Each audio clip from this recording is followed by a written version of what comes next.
السلام علیکم، welcome back to my channel super stories time. نئے آنے والے میرے چینل کو سبسکرائب کریں اور بیل آئیکن کو پریس کرنا نہ بھولیں۔ تو آئیے سنتے ہیں ہماری زندگی سے جڑے کچھ رشتوں کی تلخ حقیقت پر مبنی ایک سچی کہانی۔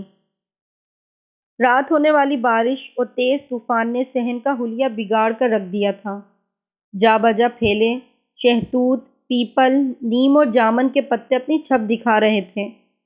اپنے کمرے سے نکل کر اس نے کوفت بھری نگاہ پورے صحن پر ڈالی تھی۔ اس تہ منزلہ عمارت میں، کیونکہ نیچے والا پورشن میں رہنے کا شرف اسے حاصل تھا، اس لیے نہ چاہتے ہوئے بھی طوفان کی باقیات سمیٹنا اسی کے ذمے ہوتا تھا۔ یہ گھر اس کے بابا کی محنت کی کمائی سے بنا تھا۔ انہوں نے رشتوں کو جوڑ کر رکھنے کی عادت اپنے ابا سے پائی تھی اور ان کے ابا نے اپنے ابا سے، تو وہ اب تک سبھی کو سینت سینت کر رکھے ہوئے تھے۔ دوسری منزل پر چھٹن چاچا اور بنو خالہ کا نواسہ تھا، جبکہ اس سے اوپر مشتری رہتی تھی غلام ماموں کے ہمراہ۔ ایک پورے کا پورا جنجال پورا تھا اس گھر میں، مانو گھر گھر نہ ہوا، اچار کا ڈبہ ہوا، جس میں گاجر، مولی، ہری مرچیں، لیموں اور آم سب مکس کر کے ڈال دیا گیا ہو۔ ابھی چند دن پہلے ہی بننے میاں کا ٹرانسفر ہوا تھا، تو وہ بم اپنے کنبے کے دوسرے شہر سدھارے تھے، وگرنہ تو ایسا لگتا تھا نور منزل کسی مچھلی منڈی کا نام ہو۔ پہلے بابا جان کے لیے سوپ بنا لیتی ہوں۔ اس نے ہر چیز پر طائرانہ نگاہ ڈالی تھی، ہر چیز مٹی مٹی۔ بابا جانی کی طبیعت اب کنٹرول میں ہی نہیں آتی تھی، کبھی شوگر بڑھ جاتی تو کبھی بلڈ پریشر اپنے نقطہ عروج کو پہنچ جاتا۔ ان کی قلیل پینشن میں بڑا کھینچ تان کر گزارا ہو رہا تھا، کیونکہ نور منزل کے مکینوں کو بھی اپنے کچن کے لیے راشن لانے کی توفیق نہ تھی۔ جانے کب سے بابا جانی 2 افراد کے لیے لانے والا مہینے بھر کا راشن 20 لوگوں کے لیے لاتے تھے۔ 100 بہانے تیار ملتے تھے۔ چھٹن چاچا کی ورک شاپ بند پڑی تھی، بنو خالہ کی مشین سارا دن چلتی تھی مگر آمدنی صفر۔ مشتری رشتے کراتی تھی، پر جانے کیسے رشتے کرواتی تھی کہ ایک ڈھیلا نہ ملتا تھا۔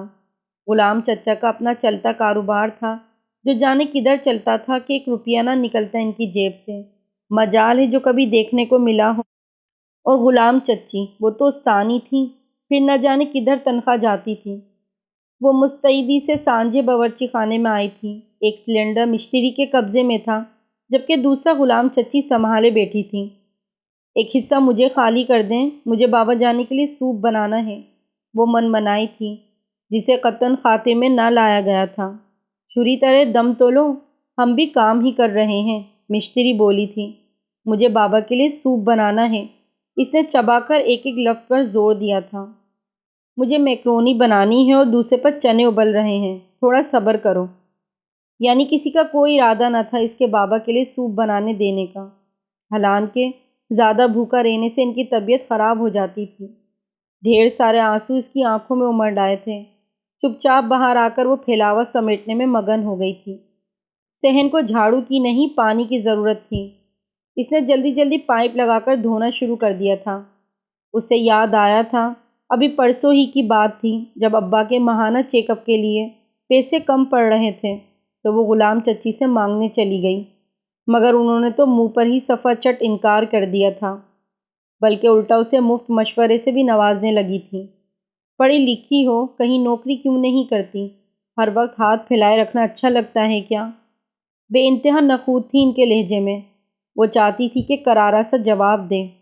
بابا کی اچھی خاصی پینشن کچن، دودھ، بجلی، گیس اور اخبارات و رسائل کی مد میں نکل جاتی تھی، جو ان لوگوں کی وجہ سے ہی ہوتا تھا، مگر بابا کی تربیت آڑے آنے کی وجہ سے وہ خاموش ہی واپس آ گئی تھی۔ وہ اس نفسا نفسی کے دور میں بھی اپنے ابا کی نصیحت پر عمل پیرا تھی کہ ہمیشہ جوڑنا، صلہ رحمی، کبھی توڑنا مت۔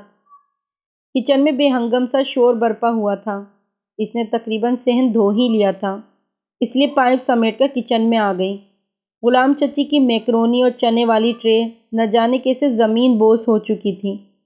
چچی تو ابھی صدمے کی حالت میں بت بنی کھڑی تھی۔ واللہ میں نے ایسا کبھی نہیں چاہا تھا، حالانکہ چچی نے ہمیشہ اس معاملے میں صفاقی کا مظاہرہ کیا تھا، مگر اس نے کبھی ایسا نہ چاہا تھا اس کی وجہ سے بلا وجہ کسی کا نقصان ہو جائے۔ غلام چچی غصے سے اوپر چلی گئی تھیں۔ यानी ये फैलावा भी इसे ही समेटना था। इसने फर्श साफ किया, सूप बनाया और बाबा के कमरे में आ गई। ये लें गरम गरम सूप।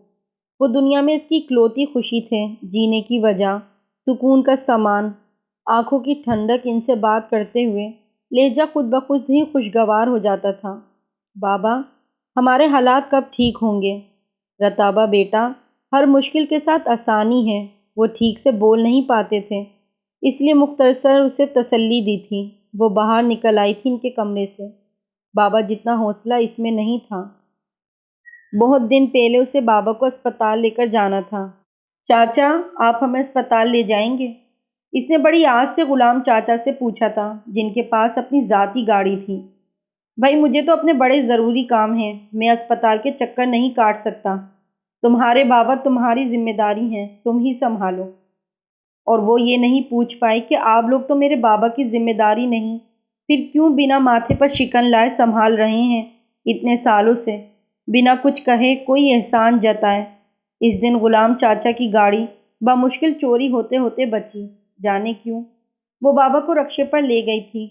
वो बेहद गमगीन रहती थी। उसे लगता था अल्लाह ताला इससे खफा हैं, इसलिए इसकी दुआओं का जवाब नहीं देते थे।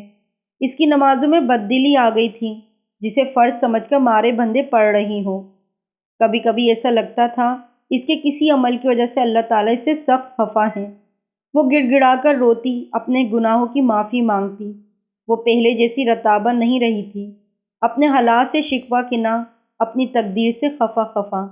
अल्लाह ताला से ढेर सारे शिकवे और बदगुमानी लिए हुए। वही क्यों, इसके साथ ही क्यों? वो मुंतज़िर थी अल्लाह ताला कुछ तो करेंगे, मगर हर सू एक गंभीर चुप का डेरा था। इसकी नमाजें महज फ़र्ज़ पर मबनी होती जा रही थीं, मुख्तसर सी तिलावत, तशरीह तर्जुमे के। मगर जाने इस दिन क्या हुआ, वो कुरान पढ़ने लगी तो दिल को आराम और सुकून सा मिला। इससे आगे वो पढ़ नहीं पाई थी, जैसे सारे गुमान के बादल छट गए थे। दिल हल्का फुल्का सा हो गया था, सारे अंदेशे छट गए थे। इसने कुरान को अपने सीने से लगाया था और बाबा के कमरे में चली गई। बाबा, इसने आहिस्ता से पुकारा था। अल्लाह कभी इनकी हालत नहीं बदलता जो अपनी हालत खुद नहीं बदलते। मोमिन एक सुराग से बार बार नहीं डसा जाता। और मुझे प्लीज़ माफ़ कीजिएगा बाबा। सिला रहमी अपनी जगह, मगर आपने अपनी जेब में खोटे सिक्के पाल रखे हैं। वो महज बोझ हैं रिश्तों पर। जब हम किसी को बेलौस बेरिया नवाजते रहते हैं तो वो आदी होते चले जाते हैं। यही हाल इन सब का भी है, और मुझे अब अपने हिसाब से उन्हें डील करना है। बाबा, मदद करनी चाहिए, मगर एक हद तक मदद, और इन्हीं की जिन्हें वाकई ज़रूरत हो। इसका लहजा मजबूत और अंदाज दो टोक था। इसी रात इसने सबको बड़े अरसे के बाद बड़ी बैठक में बुलाया था, जो इमरजेंसी मीटिंग्स के लिए मखसूस थी। जब तक अब्बा की नौकरी रही, घर में हर चीज़ की रेल पेल रही, मगर अब इनकी पेंशन में गुजारा मुश्किल से मुश्किल हो रहा है। मेरी आप सबसे गुजारिश है कि आप अपने अपने पोषण के बावर्ची खाने खोलिए, जो न जाने कब से बंद पड़े हैं। इसने दबंग आवाज अंदाज में कहा था। भाई साहब के होते हुए तुम कब से फैसला करने लगी? छुट्टन चाचा गुस्से से गोया हुए थे। बाकी सब भी उसे कहरबार नज़रों से घूर रहे थे, मगर वो घबराई या डरी नहीं। आप सबको शायद इल्म नहीं कि नूर मंजिल मेरे नाम पर है, और मुझे अपने घर के मुतालिक फैसले करने का पूरा पूरा इख्तियार है। सबको चुप लगी थी। नीचे वाला किचन सिर्फ मेरे और अब्बा के तसर्रुफ में होगा, इसने कहा था। छुट्टन चाचा और बन्नू खाला, आप दूसरी मंजिल का किचन, गुलाम चचा और मिश्री चाची, आप तीसरी मंजिल का किचन इस्तेमाल करेंगे। जाने क्या था इसके लहजे में कि कोई बोल नहीं पाया था। होना तो ये चाहिए था कि आपसे किराया तलब किया जाए, मगर अभी मेरा खून इतना सफ़ेद नहीं हुआ, ना मैं इस हद तक बेमुरव्वत हूँ। और वो सब एक एक करके चुपचाप बाहर निकल गए थे। अगर घर छोड़ देते तो जो जेबें भर भर कर आते थे, इनके घरों के कैसे मिलते। इसी में आफियत की कि किचन अलग कर लिया जाए। खोटे सिक्के, वो बड़बड़ाई थी। गहरी उदासी ने उसे घेर रखा था, मगर इसने इस मुश्किल में भी आसानी ढूंढ ही ली थी। बेशक हर मुश्किल के साथ आसानी और हर मुश्किल का हल होता है। खोटे सिक्के महज बोझ होते हैं, सिर्फ बोझ। तो आपको मेरी स्टोरी कैसी लगी, प्लीज़ मुझे कमेंट्स में ज़रूर बताइएगा।